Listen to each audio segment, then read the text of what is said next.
민수기 32장 1절에서 19절입니다. 르우벤 자손과 갓 자손은 심히 많은 가축들을 가졌더라. 그들이 야셀 땅과 길르앗 땅을 본즉 그곳은 목축할 만한 장소인지라.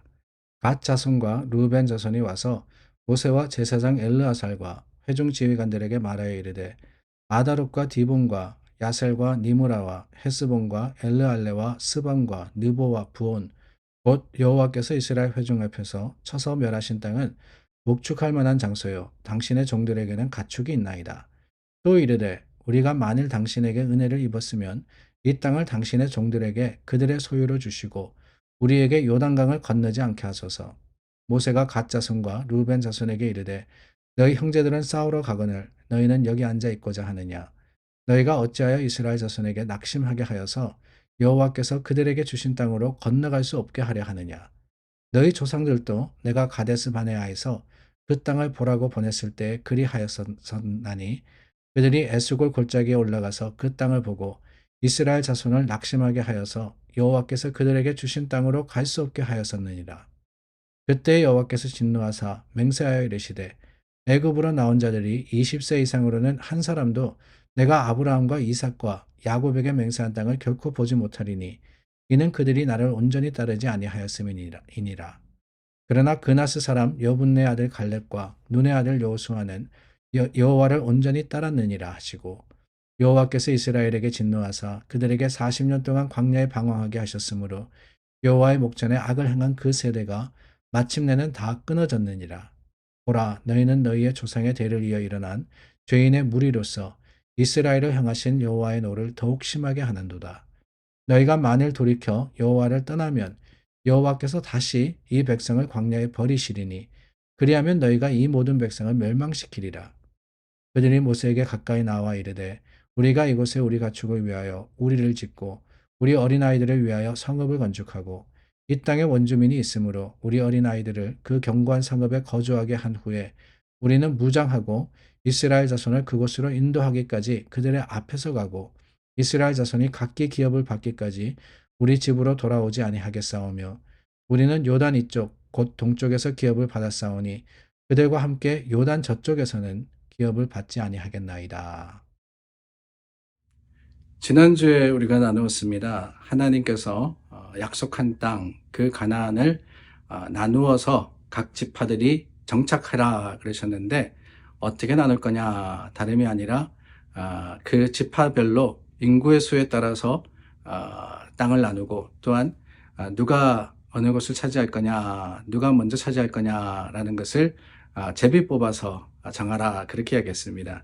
그런데 오늘 말씀해 보니까 르우벤과 갓 지파가 모세에게 나와서 하나의 제안을 합니다. 다름이 아니라 가나안 근처까지 왔는데 아직 땅에 들어가진 않았습니다. 요단을 건너지 않은 상태이지만 이제 모든 그 중간에 장애물과 걸림돌을 지나고 하나님의 시간이 되어서 이제는 강만 건너면은 가나안 땅이 되는데 그때 이 르우벤과 갓 지파가 무슨 요청을 하느냐 다름이 아니라 우리가 이미 가축이 많아가지고 이 가축을 잘 양육을 해야 되는데 보니까 요단강을 건너기 전 그러니까 요단 동편의 땅이 기름지고 좋더라. 그러니까 우리에게 이 땅을 달라라고 요청을 합니다. 가나안 땅, 저 땅 기름지고 젖과 꿀이 흐르는 땅은 나머지 10지파가 알아서 나누고 우리는 이 땅에 있도록 허락해달라라고 했던 것이지요. 물론 말도 안 되는 이야기입니다. 하나님께서는 분명히 가나안을 차지하라 그랬는데 르우벤과 갓 지파가 이런 요청을 한다 그러는 것이 말이 되지는 않지만은 그 속에서 우리가 볼 수 있는 진행의 여러 가지 모습이 있는데요. 첫 번째는 이들이 본 게 무엇일까라는 것입니다. 그것은 다름이 아니라 눈에 보이는 유익이었죠. 하나님의 약속, 그 약속은 아직 이루어지지 않았습니다. 그러나 풍성해요. 하나님이 분명히 저 가나안 땅, 정말 기름진 땅을 주시겠다라고 했기 때문에 하나님의 약속이 얼마나 놀랍고 얼마나 크고 아름다운지를 이스라엘은 알았습니다. 근데 그럼에도 불구하고 요단을 건너서 가나안으로 들어가기보다는 이 땅에 지금 있는 이곳에 머물겠다라고 한 것이 왜일까? 다름이 아니죠. 약속도 좋지만은 지금의 모습, 지금의 현실을 보니까 이게 더 좋더라. 이것도 괜찮아 보이더라. 이거 아니겠어요? 눈에 보이는 겁니다. 약속이라는 것은 눈에 보이지 않는 것이지만, 아직 이루어지지 않는 것이지만 not yet이죠. 그러나 already 한 지금의 모습 가운데 만족하는 것이 바로 르우벤과 갓 지파의 실수였다는 거예요. 실수. 하나님은 더 좋은 것으로서, 더 풍성한 것으로서 주시기로 했는데 오늘 우리는 이만하면 됩니다 라고 하고 있는 것은 아닌지, 이들의 모습을 통해서 다시 한번 우리 자신을 돌아보게 되는 겁니다. 여러분 어떻습니까? 하나님의 약속을 붙드십니까? 영원한 나라를 소망하십니까? 그런데 그 영원한 나라가 아직 오지 않았기 때문에, 그때가 언제인지 모르기 때문에 오늘 하루의 삶에 만족하여서 그저 육신적인 쾌락과 또한 유혹을 쫓아 살고 있는 것은 아닌지요. 분명히 기억하십시오. not yet이지만 분명히 하나님은 이루십니다. 오히려 더 풍성하고 더 놀라운 그 약속을 향해서 오늘 눈에 보이는 것이 다가 아닌 믿음이 더 중요한 삶을 사는 저와 여러분들이 될 수 있기를 바랍니다. 르우벤과 갓의 이런 요청에 모세가 화가 났습니다. 그러면서 그들을 책망하는데 7절 말씀해 보니까 그 책망의 구체적인 이유, 가장 중요한 이유를 하나 말씀하십니다. 바로 낙심하게 한다라는 거죠. 이스라엘 백성들 그 자손으로 하여금 낙심케 하여서 오히려 주어진 땅에 못 나가게 하지 않느냐라고 책망을 하십니다. 그리고 8절 말씀에 가니까 뭐라 그러느냐, 너희 열조도 가데스 바네아에서 그 땅을 보라고 보내었을 때 그리하였다 그랬죠. 이거는 우리가 잘 아는 대로 민수기 13장에 있었던 일입니다. 한 지파별로 한 명을 가나안의 정탐꾼으로 보냈는데 여호수아와 갈렙만 제외하고는 다 부정적으로 이야기했죠. 그때 이스라엘이 낙심했습니다. 원망했습니다. 그랬기 때문에 하나님께서 38년을 더 광야에서 지내게 하셨고, 그 첫 세대, 출애굽의 첫 세대가 다 광야에서 죽을 때까지 그 백성을 유리하게 하셨습니다. 훈련받게 하신 것이지요. 그 말을 하고 있는 거예요. 그때도 그 10명 때문에 이스라엘 백성이 낙심하여서 실패했는데 지금도 너희의 말과 너희의 생각이 이스라엘 백성들을 낙심하게 한다라고 하시는 거예요. 여러분, 낙심하게 하는 죄 참 무섭습니다. 교회에도 그런 일들이 있거든요. 교회에도 참 하나님께서 하시는 일을 우리가 믿고 소망하면서 응원해야 되는데 부정적으로 말하는 사람들이 있습니다.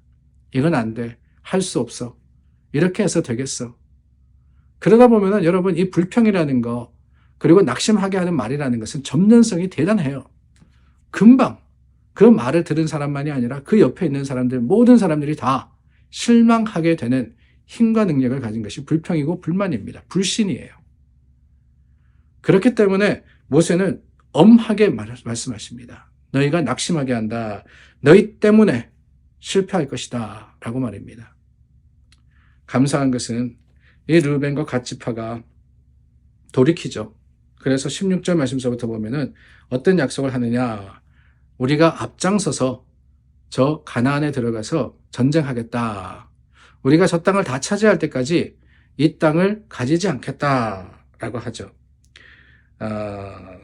서원을 하고 그리고 그것을 사실은 지켰습니다. 가나안 정복 전쟁이 끝나서야 비로소 르우벤과 갓 지파는 가나안 동편으로 가서 거기에 정착을 했던 것을 우리는 역사를 통해서 보게 됩니다. 이게 참 중요한 것 같아요.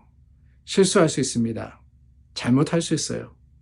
그러나 그 잘못을 우리가 깨달을 때, 아니 하나님이 일깨워 주시고 누군가를 통해서 우리에게 알게 하실 때, 그때가 더 중요해요. 사실은 잘못하는 것, 그것도 물론 문제지만은 잘못하는 것보다 더 심각한 문제는 깨닫지만은 고집 부릴 때가, 깨닫지만은 돌이키지 않을 때, 그게 더 큰 문제를 일으킵니다.